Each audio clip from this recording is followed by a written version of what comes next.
On October 1st, 2017, at approximately 10 p.m., 64-year-old Stephen Paddock used a hammer-like implement to smash two windows in his 32nd floor suite of the Mandalay Bay Casino in Las Vegas, Nevada. Outside the smashed windows, a crowd of approximately 22,000 had gathered for the Route 91 Harvest Country Music Festival. Inside were several gun tripods, 23 different firearms, some with scopes, others with bump stock devices, and thousands of rounds of ammunition. Bump stocks are legal accessories that allow semi-automatic weapons to fire at rates approaching that of fully automatic weapons.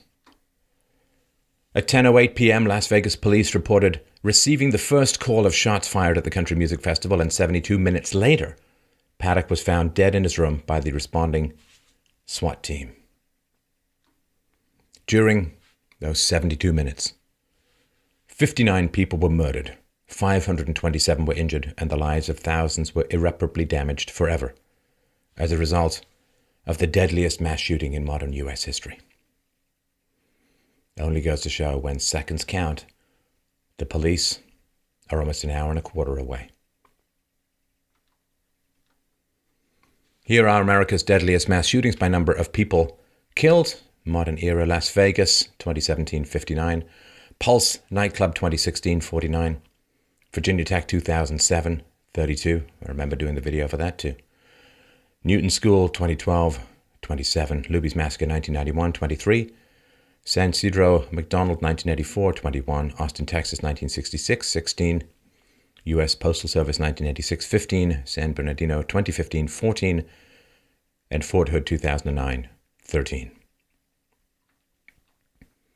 According to witness Mike Cronk, kind of sounded like some fireworks going off. I think there was the first kind of volley, and then all of the sudden second volley, my buddy's like, I just got hit, you know. He got hit 3 times. Then people started diving for the ground. It was pretty much chaotic. Lots of people got hit. Witness Jasmine Barbuska said, all you heard were just gunshots, and every time the gunshots would come down, you'd just start getting to the ground. There were men going over their wives, their girlfriends, to block them. Unfortunately, those men got shot, but I mean, there were lives saved. Witness Brian Claypool said, the hardest for me was I saw 6 young women. They were maybe 20, 22. They were all crying on the ground. I was trying to be calm. I thought about the Orlando shooting because we were in this room. We didn't know where the shooter was. We thought he was going to jump the fence and come in this room and shoot us all. I'm thinking, am I going to die in this room? Witness Lisa Shao said, I just kept thinking to myself, this isn't real. This is not happening. This is not real. I just kept thinking that over and over, and it was. It is reported that Paddock engaged with a security guard prior to the arrival of the SWAT team, shooting him in the leg through a doorway. Paddock then killed himself prior to police entry. I don't know, maybe the security guards are not armed. What are they making? 13, 14, 15 bucks an hour? It's a lot to ask. Despite rumors and speculation, police note that there is no information or evidence to suggest that more than one shooter was involved. And you'll see this sort of stuff online. There were multiple shooters, but it's an echoey place. Sound's going to bounce around. Oh, there was a muzzle flash from the 4th window, but Las Vegas is like the city of glass and mirrors, right? A car signal could turn. Somebody could take a picture. The light could bounce around. Could be the muzzle flash from higher up bouncing around. I don't know. Several pounds of ammonium nitrate, a type of fertilizer used to make explosives and made famous during the 1995 Oklahoma City bombing, were found in Paddock's parked vehicle at the hotel. Makes you wonder. It's not enough to do any particular kind of damage, but what happened to the rest of it? Where is it? And what was it used for? At Paddock's Mesquite home, 19 additional firearms, explosives, electronic devices, and additional military-grade ammunition were found. So a little over an hour out of Vegas, but he did stay in Vegas. He was kind of a high roller of the gambling scene. He did stay in Vegas for a lot of time, from time to time. Since Paddock checked into Mandalay Bay on September 28th, several employees who had been in and out of the suite did not notice anything that would raise suspicion.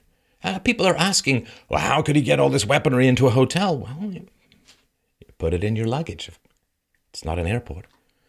Using his alleged girlfriend Marilu Danley's ID to check into the hotel, Paddock used 10 suitcases to transport his weaponry.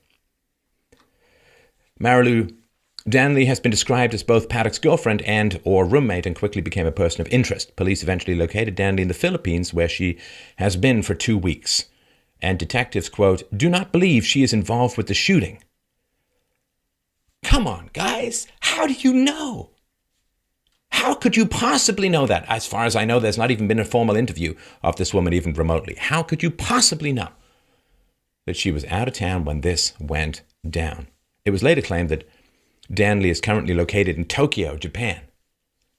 Now, there is an extradition treaty between the U.S. and the Philippines. Why not get her to come back and answer some questions? I don't know what you can charge her with or whether you can get her back for intensive questioning. I don't know, but it would seem to me to be job one to figure out what was going on in the home. Did she know all of these weapons were coming into the home? She lived there.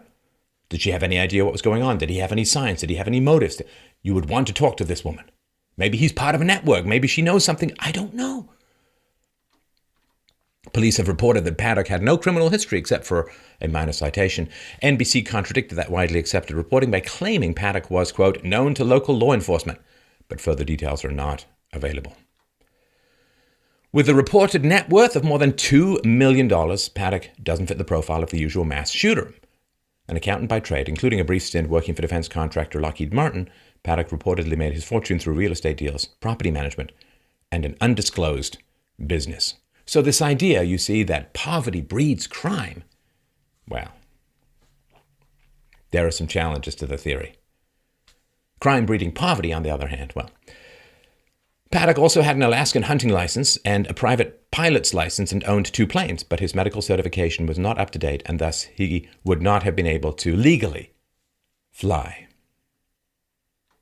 According to court records, Paddock had been married and divorced twice. His first marriage lasted 2 years, from 1977 to 79, with him remarrying in 1985 and divorcing again in 1990, citing irreconcilable differences after 4 years of marriage.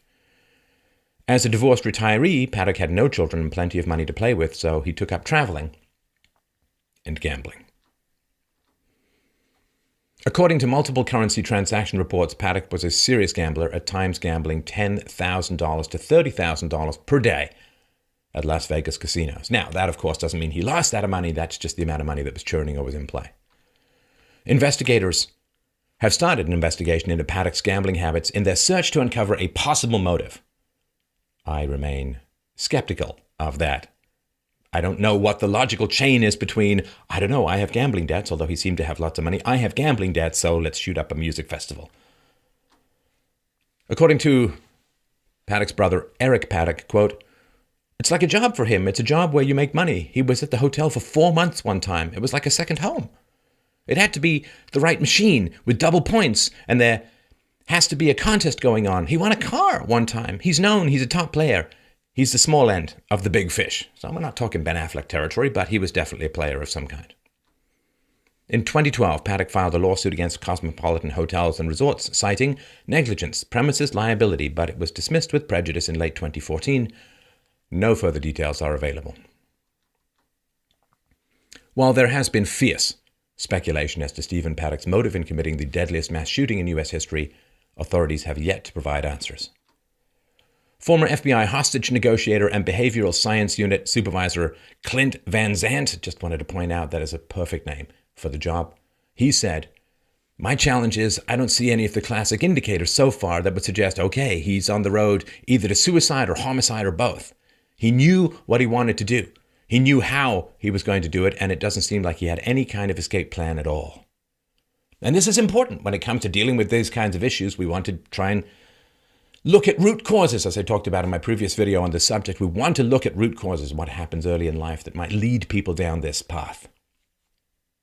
Because playing whack-a-mole and trying to deal with symptoms, this guy, his whole expertise is to trying to figure out how people or why people do this. Who's on this path, he doesn't have a clue. Las Vegas Sheriff Joe Lombardo said, I can't get into the mind of a psychopath at this point. Photos of a man vaguely resembling Paddock at an anti-Trump rally in Reno, Nevada have circulated online, but no evidence exists to suggest that they are the same person or that the shooter was politically active. Allegations that the suspect's social media accounts indicated a support for various liberal media pundits are also incorrect. The claims that Antifa propaganda was found in Paddock's suite are currently unsubstantiated. An unidentified woman told local news in Las Vegas that a short Hispanic woman was escorted out of the concert 45 minutes before the shooting. Quote, she'd been messing with a lady in front of her and telling her she was going to die, that we were all going to die. They escorted her out to make her stop messing around with all the other people, but none of us knew it was going to be serious. Contemporary Services Corporation was handling security for the event, and Chairman/CEO Damon Zumwalt later told BuzzFeed that this was a false report. I'm not sure what that means. I'm just telling you what was said. Islamic State news agency Amaq claimed that Paddock had, quote, converted to Islam a few months ago, end quote, and that the Las Vegas attack was carried out by a soldier of the Islamic State, and he carried it out in response to calls to target states of the coalition. And is the coalition, of course, engaged in attacking ISIS at the moment. While the Islamic State is not typically known to claim responsibility for non-affiliated lone wolf attacks, it is not unprecedented. ISIS did claim responsibility for the Manila casino shooting in June 2017 that left 37 dead, but investigators did not link the incident to any terror group. Journalist Graham Wood has said, the idea that the Islamic State simply scans the news in search of mass killings, then sends out press releases in hope of stealing glory is false. Amaq may learn details of the attacks from mainstream media and often gets those details wrong, also like mainstream media, but its claim of credit typically flows from an Amaq-specific source. Site Intelligence Group Director Rita Katz said, we have not been able to find a real lie from ISIS, despite the fact that they are a terrorist organization. They want to provide their followers and supporters with authentic information. I guess they'd never say if you like your plan, you could keep your plan. Well, it's good to know they have standards. Federal Bureau of Investigation Special Agent Aaron Rouse said, we have determined, to this point, no connection to an international terrorist group. I am suspicious, to be honest, of the wording of this. You could say we've not been able to establish anything, but the way this is phrased makes it sound a lot more definitive than it is. This happened within hours of this attack. Did they go through all of his electronic devices? Are they not encrypted? Are they not password protected? Have they interviewed people? If he doesn't have a strong social media presence, you have to go boots to the ground. You have to go door to door. You have to follow the patterns. You haven't even interviewed his live-in girlfriend / roommate. But you know. That, to me, is very obfuscatory language, to put it mildly. Now, the Islamic State has doubled down on their claim, referring to Paddock as Abu Bakr al-Baghdadi. Stephen Paddock. This is a bit about his history. He was the oldest of 4 boys, with Eric being 8 years younger and Bruce and Patrick born in between. In July 1960, Paddock's father, Benjamin Hoskins Paddock, was accused of stealing approximately $25,000, the equivalent of $165,000 today, from 3 Phoenix banks and had a criminal record dating back to 1946. According to NBC News, quote, an archived newspaper article from the Arizona Republic on October 6, 1960 described Benjamin Hoskins Paddock as a 3-time bank robber. The paper detailed how the 34-year-old attempted to run an agent over with his 1960 Pontiac before having a bullet shot through his window. After the bullet pierced his vehicle, he surrendered to authorities. According to then-neighbor Eva Price, we're trying to keep Steve from knowing his father is held as a bank robber. I hardly know the family, but Steve is a nice boy. It's a terrible thing. Eric Paddock grew up thinking their father was already dead, only finding out he was alive when Patrick went to the Air Force Academy, and it was discovered that their father was a decorated veteran and still alive.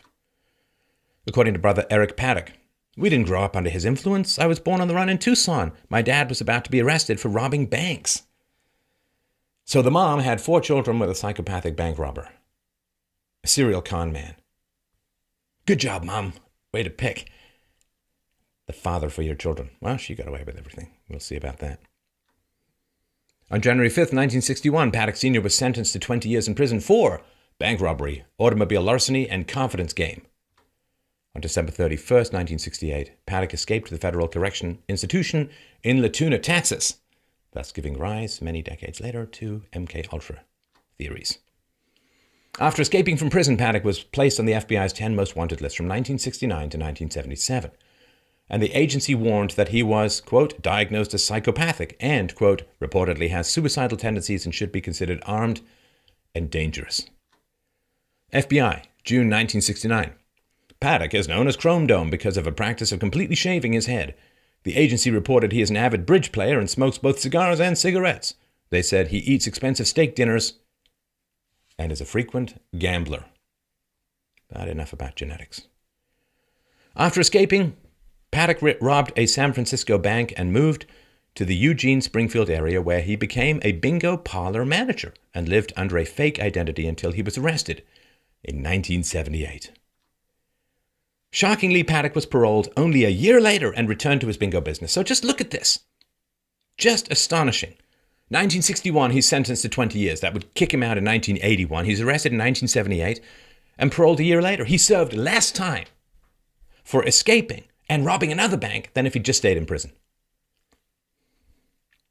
The system is mad sometimes. In 1987, Paddock Sr. faced 7 racketeering charges related to his bingo business and additional charges involving rolling back car odometers. Ultimately, the civil racketeering charges were settled for $623,000. Paddock pleaded no contest to the odometer situation, claimed to have cancer, and the judge decided to let him off with a $100,000 fine and no jail time.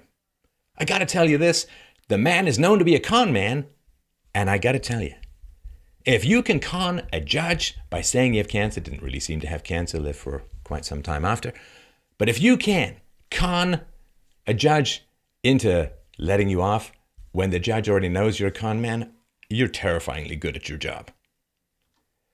Circuit Judge George Woodrich said, "He could be conning everybody, but this is an economic crime and he's an old man. My view is let him go and good riddance." Right. Let him go into a community where I don't live. I bet you I'm in a gated community. I'm totally safe. Let the criminal go. He won't end up living anywhere near me or my kids. His girlfriend. How do you raise your sexual market value in some places? Yeah, rob a bank. Be on the run. Be a con man. Be a psychopath. Be suicidal. And the ladies will flock. Good job, ladies. Your loins are tingle in putting another log on the fire that's burning down the world. Girlfriend Laurel Paulson said, "I always felt..." Felt.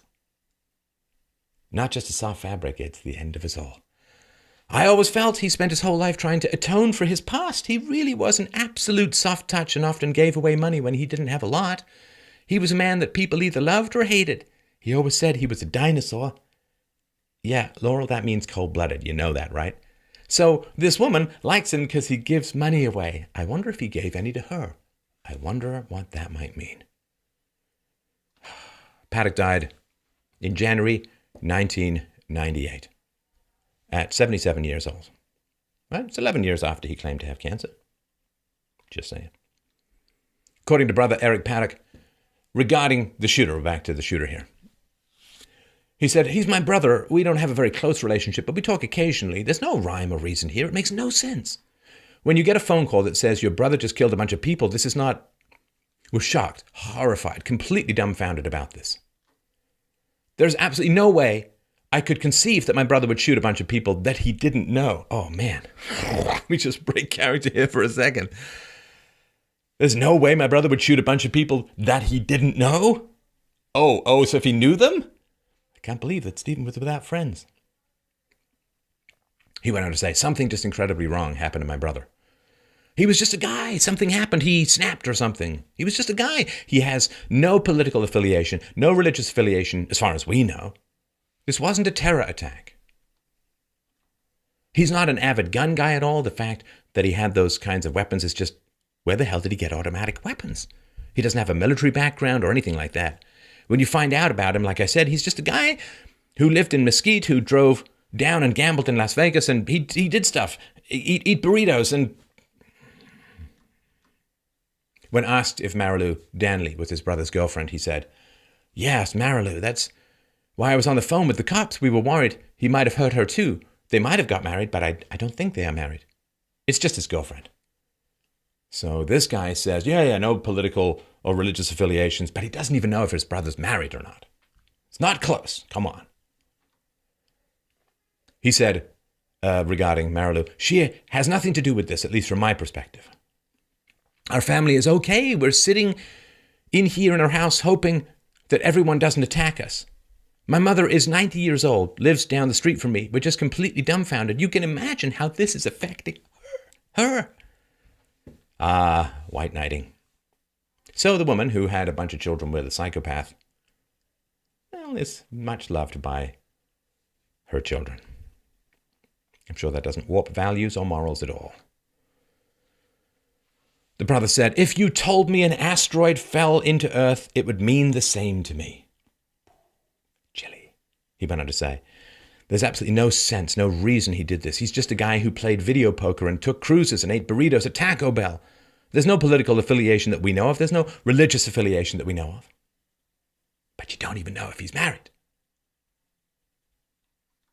President Donald Trump ordered the flags on all federal buildings to fly at half-staff following the mass shooting and held a moment of silence on the White House lawn.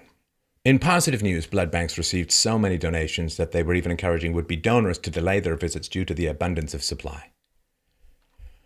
In not-so-positive news, there is the reaction of many people. Jimmy Kimmel said, they should be praying for God to forgive them for letting the gun lobby run this country. There are a lot of things we could do about it, but we don't, which is interesting because when someone with a beard attacks us, we tap phones, we invoke travel bans, we build walls. We take every possible precaution to make sure it doesn't happen again. But when an American buys a gun and kills other Americans, then there's nothing we can do about that. Build walls? Jimmy, I don't think you've been paying attention. There's barely even prototypes at the moment. Now, if you take in more Middle Eastern immigrants after 9/11 than before, I'm not sure every conceivable precaution is being taken. Just putting that out there. And this is the thing, too. When, as you point out, Jimmy, a man with a beard attacks, as in the Pulse nightclub, what happens? Well, the liberals say, or the left says, well, we have to continue as we did before and nothing should change. And when people throw acid and blow people up and drive trucks through Christmas crowds in Europe, everyone says, we can't let this affect our way of life. We must change nothing. But a semi-ancient lunatic, evil man shoots and suddenly it's all about gun control. Because he's white. Come on, let's be honest. We know what it is.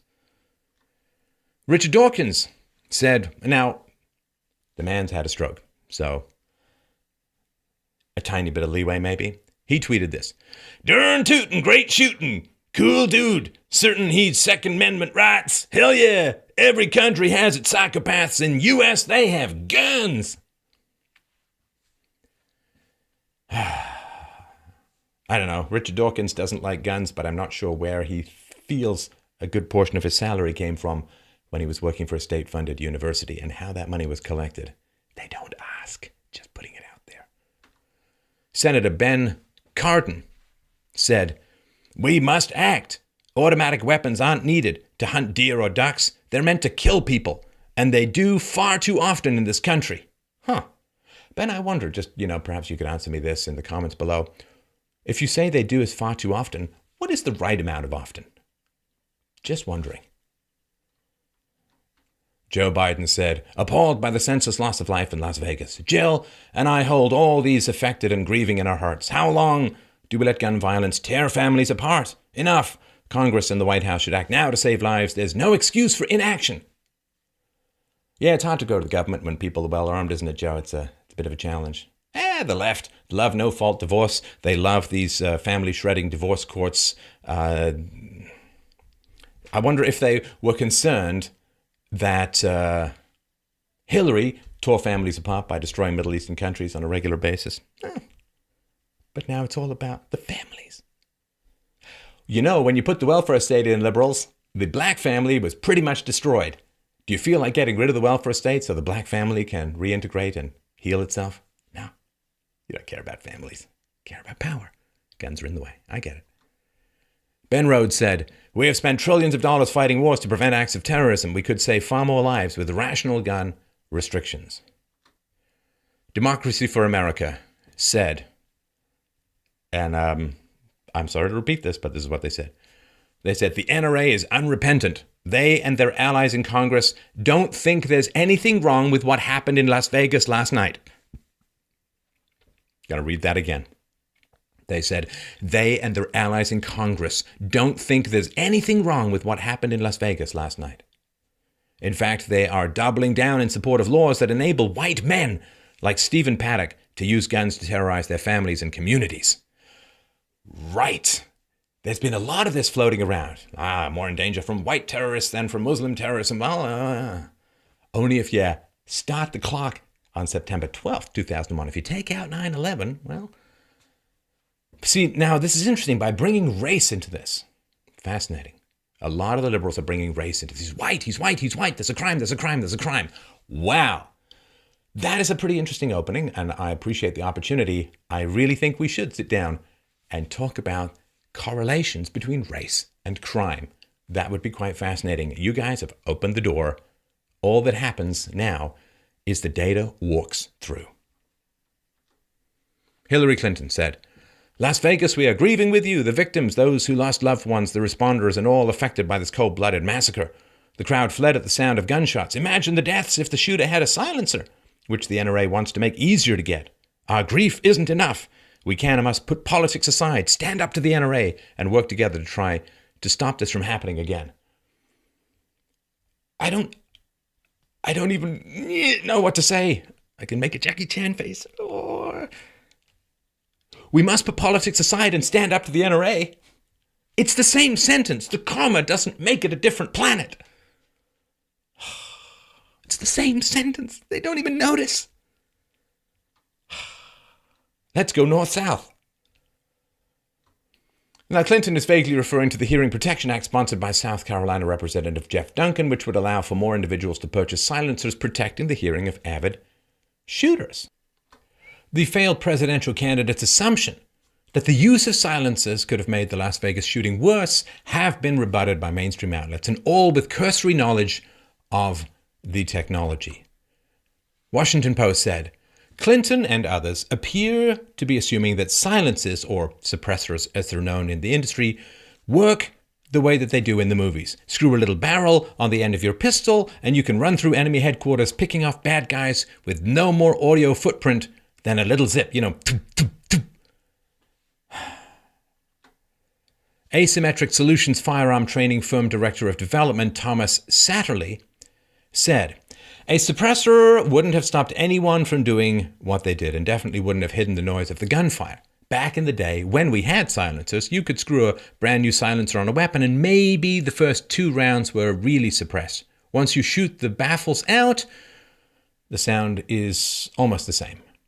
I can definitely say it wouldn't have changed anything. It wouldn't have hidden the sound enough. Again, that's just Hollywood. Now, of course, other outlets have pointed out that the suppressor would just melt with high volume firing and it would prove useless. So this could have been your president, folks. See, I try not to make massive pronouncements on, say, the best way to perform open heart surgery because I don't really know anything about open heart surgery. But nothing spells Dunning-Kruger like confident pronouncements about things you know nothing about. Now, fully automatic weapons, gun control. Here's a little brief primer for those who seem confused by the issue or susceptible to liberal propaganda. Under the National Firearms Act, it is currently in the United States illegal for any private civilian to own fully automatic weapons manufactured after May 19th, 1986.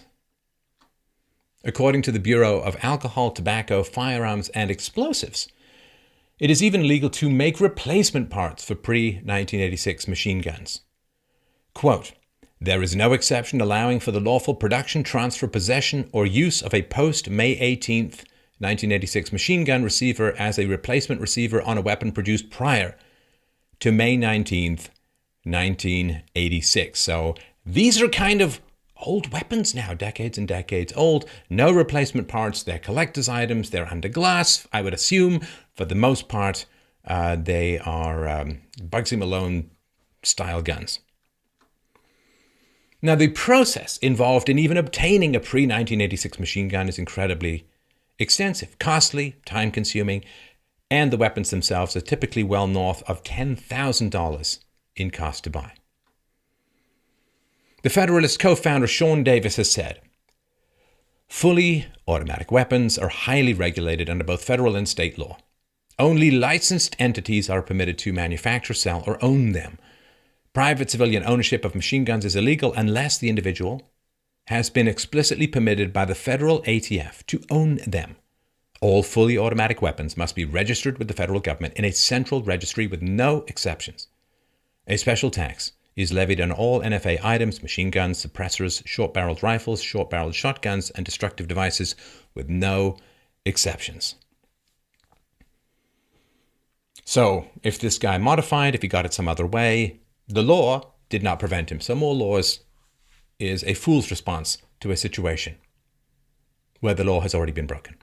And also, when you're talking about gun control, you're talking about things being illegal and that suppressing actions. Here's a little hint. If you're on an upper floor of a hotel and casino, and you are setting your sights down on 22,000 people crammed into a music festival, and you are pouring round after round of hot lead from the skies down into their fragile, defenseless, and helpless bodies, you're already committing an illegal act. Forget gun control. You know what's illegal? Murder. Mass murder. And that did not stop him. The law did not stop him. You understand the point here? Now, just before I get to my conclusion, I just wanted to point out, this came up just after I finished the recording. Las Vegas shooter Stephen Paddock wired $100,000 to an account in his live-in girlfriend/friend's home country, the Philippines, in the week before he committed this shooting. What does that mean? It seems to me she's a little bit more than a roommate. If that's the case, maybe the money's going to some other entity in the Philippines. It's hard, of course, at this point to come to any conclusions. So the officials, of course, have confirmed that Marilu Danley, this perhaps girlfriend, was in the Philippines on the Sunday when he shot up the crowd. It's not known at this time whether the money was for her or her family or another purpose or another organization. That does show a pretty strong tie. What does it back up? What does it prove? I don't know as yet, but I thought the information should be in your mind. So, gun control, of course, is raising its ugly head.